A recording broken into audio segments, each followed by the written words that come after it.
মঙ্গলবার সকাল থেকেই থমথমে পরিস্থিতি বিরাজ করে কাঠমান্ডুতে। কারফিউ অমান্য করে রাজধানীর রাস্তায় নামেন হাজারো শিক্ষার্থী। পুলিশের গুলিতে হতাহতের ঘটনায় প্রধানমন্ত্রী কেপি শর্মা ওলির পদত্যাগের দাবি জানান তারা।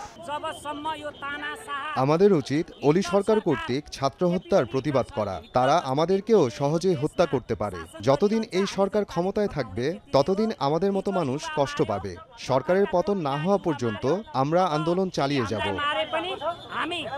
কাঠমান্ডু ছাড়াও বিভিন্ন শহরে বিক্ষোভ অব্যাহত রয়েছে। বাড়ানো হয়েছে নিরাপত্তা। এদিন প্রেসিডেন্ট রামচন্দ্র ও প্রধানমন্ত্রী ওলির বাসভবনে আগুন দেয় বিক্ষোভকারীরা। এছাড়াও সাবেক প্রধানমন্ত্রী শের বাহাদুর দেউবার বাসভবনেও আগুন দেয় তারা। সহিংসতার ঘটনায় কারণ জানতে তদন্তের নির্দেশ দিয়েছেন প্রধানমন্ত্রী। বিক্ষোভের দায়ে স্বার্থান্বেষী মহলের উপর চাপিয়েছেন তিনি। এর আগে ব্যাপক বিক্ষোভের মুখে সোমবার রাতে সামাজিক যোগাযোগ মাধ্যমের ওপর থেকে নিষেধাজ্ঞা প্রত্যাহার করে নেপাল সরকার। এর পরপরই ফেসবুক, ইউটিউব, এক্স সহ বিভিন্ন প্ল্যাটফর্ম আবারও সচল হয়।